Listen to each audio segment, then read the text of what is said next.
The movie is set in 1920, India, Adilabad Forest. Governor Scott Buxton and his wife Catherine, accompanied by a detachment of British soldiers, visit a jungle settlement inhabited by members of the Gond tribe. While the colonizer hunts in the jungle, Catherine listens to the singing of a little girl named Mally. Singing the song, Mally puts a beautiful pattern on the Englishwoman's hand. After a while, the hunters return from the woods. Catherine shows her husband the drawing on her hand and says she would like to see this little girl on her mantelpiece. At Scott's nod, his assistant Edward tosses 2 coins at the girl's mother's feet. The British man says that the money is payment for Mally's singing. The woman picks up the coins from the ground, and Catherine takes the girl by the hand, leads her to her car and pushes her inside. Mally's parents begin to realize that the money was not paid to sing.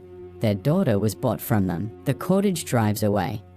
The girl's mother, using the back roads, catches up with the car in which her daughter is being taken away and throws herself on her knees in front of the car, forcing the driver to slow down. The governor gets out of the car and orders one of the non-commissioned officers in his retinue to get the trash out of the road. The surgeon puts a gun to the woman's temple, but Scott stops him, saying that the price of a bullet is higher than the woman's life, and orders him to find another way. The surgeon finds a thick bow on the side of the road, approaches Mally's mother, and stabs her in the temple. The woman falls dead to the ground. The British drive away, and the Gondars stare in horror at the bloodied head of their co-villager. A suburb of Delhi, a huge crowd of Indians surrounds a small fortified post of the British colonial army. The angry men swing the chain-link fence, protesting the arrest of an Indian liberation fighter.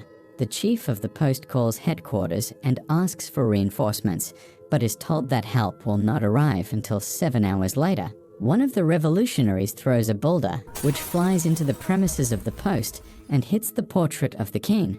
The chief of the post orders his subordinates to catch the criminal from the crowd and bring him here. Rama Raju, a local cop, takes on the task. He jumps over a fence more than 4 meters high and rushes into the crowd with a truncheon in his hands. The rioters pounce Rama, throwing to the ground and beating him.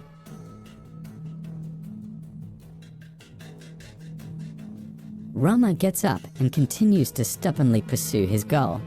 He catches up with the rioter, drags him to the post, and takes him to his commander. The mutiny is put down.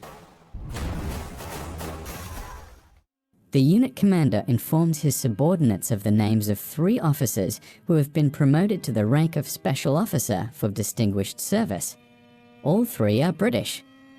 Rama goes to his house and punches the punching bag until it bursts and sand starts to fall out of it. Then he lets out a cry of powerless rage. A representative of the Nizam of Hyderabad comes to Edward and delivers a message to him, as Scott himself has gone to Great Britain. The governor and his wife have kidnapped a little girl from the Gond tribe. He compares this tribe to a flock of sheep that have their own pastor looking after them. And if a lamb goes missing from the flock, the pastor will go to the ends of the earth for it. And when he finds the stolen lamb in the jaws of the tiger, he will knock out the tiger's teeth and take the lamb from him. Then he asks him to tell the governor that the pastor has already gone in search of Mally, and that his name is Komaram Beam. The chief of police, in the presence of Edward and Catherine, orders his officers to find Beam, about whom there is no information. One of the officers says that he can do it, and that he is the only person who can accomplish such a difficult task. The jungle on the outskirts of Delhi. Beam's helpers, Lakshu and Janga, prepare a trap for a large predator. Beam runs away from the rampant wolf toward the trap. Suddenly, a huge tiger jumps out of the bushes, scares the wolf away, and begins to chase Beam, who lures the predator into an ambush.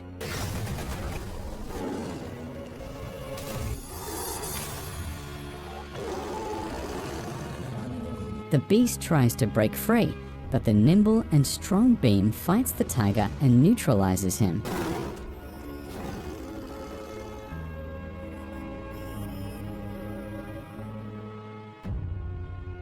Then, after stroking the head of the defeated beast, he asks its forgiveness and says he will use it for his own purposes. Soon, Bhim and his assistants arrive in Delhi.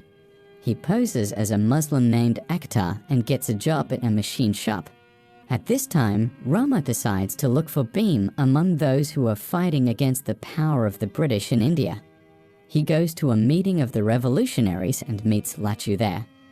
Rama declares that the problem must be solved radically, and for the revolution to take place, he offers to organize the assassination of the governor.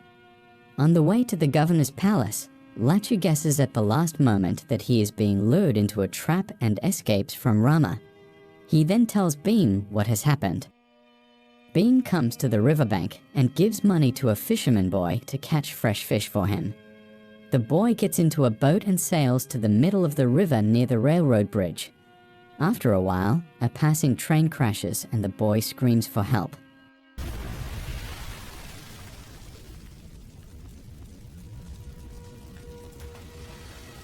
Luckily, he is seen by Bhim and Rama, who appears on the bridge. With marvelous dexterity and a series of tricks, they rescue the boy.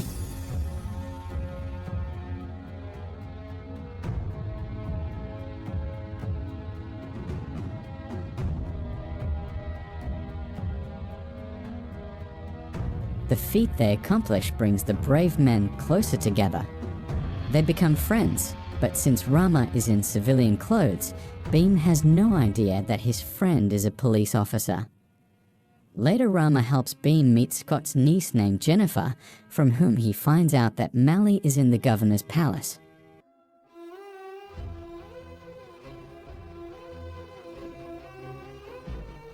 One day, Jennifer invites Bhim to her house for a cup of tea. She takes him to the governor's palace, where Bhim finds Mali sitting behind bars and promises to free her soon. Bhim finds out that in a few days there will be a grand celebration at the governor's palace, and that is when Bhim decides to free Mali. Meanwhile, Rama detains Lachu and puts him in the cellar of his house. He tortures him and demands that he reveal Bhim, but Lachu refuses to do so. At night, the prisoner catches one of India's most venomous snakes, the ribbon krat, and in the morning, during the interrogation, Lachu throws the snake at his torturer. The snake bites Rama, and Lachu informs him that he will die within the hour, and even his white friends have no antidote for the bite of this snake. So then Rama cuts the ropes on Lachu's wrists and frees him. The poison begins to take effect. Luckily, Bhim finds Rama in a helpless state outside his house, and noticing the signs of snakebite, he prepares an antidote and leaves. After a while, Rama comes to his senses. He compares what he knows and realizes that his best friend is the rebel and conspirator Bhim. Few hours later, Bhim's aides disperse a truck which rams the palace gates. The driver of the truck removes the tarpaulin from its back and unlocks the cages with the beasts. Bhim appears and tries to break into the palace, scattering soldiers and officers, occasionally throwing leopards at them. Meanwhile, a burning carriage driven by Rama pulls up to the courtyard. The carriage overturns and the burning wheel hits Bhim. He rises from the ground and is very surprised to see his friend dressed in a police uniform. Rama tells Bhim that he has been arrested, after which a fight ensues.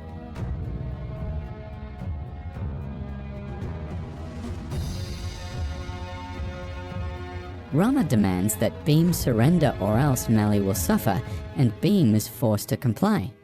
For catching the criminal, Rama is ceremoniously promoted to special officer. Rama recalls training with a wooden rifle under the guidance of his father, Commander Venkat. He wouldn't let them shoot real bullets, and once told the story about the cost of a bullet, about how Governor Scott once ordered the execution of one of the villagers, saving a bullet and finding another way to kill a rebel. After the execution, Venkat defected and returned to the village. In the morning, Venkat discovers that his son Rama has been secretly firing a rifle during the night. He wants to punish his son, but a girl named Sita intervenes and shows him the target the boy was shooting at. One day, British soldiers burst into the village and demand that Venkat surrender. In the firefight, Venkat is wounded and asks his son to shoot in his place. Rama destroys one soldier after another, and the British are forced to retreat. Venkat takes a promise from his son that he will make sure every villager gets a rifle and drive the British out. The wounded Venkat is surrounded by British soldiers, but Rama shoots the dynamite sticks on his father's belt and the explosion occurs. Sometime later, Rama writes a letter to Sita. He informs her that he is now serving in an armory and that he will soon be assigned to deliver a shipment of weapons to an area of the country. After a severe beating, Scott orders Bhim's execution 2 days later.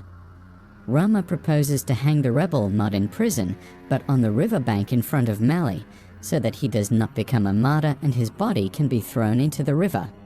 In the end, Rama helps Bhim and Mali to escape, but falls into the hands of the British.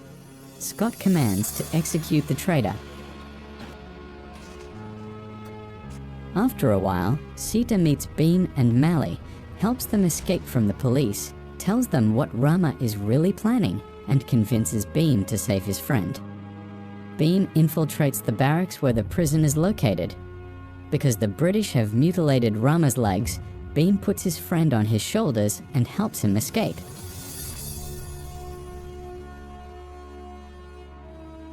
They take refuge in the woods near the shrine of the god Rama. Bhim, using folk remedies, instantly heals Rama's legs, and he regains the ability to walk unaided. At this time, the friends are surrounded by Scott's agents and soldiers. Rama takes the bow and arrows from the hands of the statue of his namesake and begins the battle with the colonists. Each of his arrows strikes his enemies. Bhim, meanwhile, holds a chopper taken from the British with one hand and uses it as a percussion-crushing weapon. After the British arrive in the jungle, the friends go to the governor's palace where Bhim performs a stunt on his bike. He jumps off it, and Rama shoots an arrow with an ignited tip into the gas tank. The flaming chopper flies through the window into the armory and explodes. The fire breaks out and the ammunition in the basement detonates. Bhim manages to get into the armory before it is completely destroyed and pulls out several boxes of rifles and ammunition. Before Bhim pulls the trigger on his rifle, Rama reminds the governor of the cost of the bullet, made in England and delivered by ship across the 7 seas. A few hours later, Bhim and Rama transport the guns and ammunition to Rama's village, where everyone now has a real gun in their possession. Rama is reunited with Sita, Mali returns to her relatives, and Bhim embraces Jennifer. After all that has happened, Bhim, Rama, their relatives and friends dance a rousing Indian dance and sing a victory song.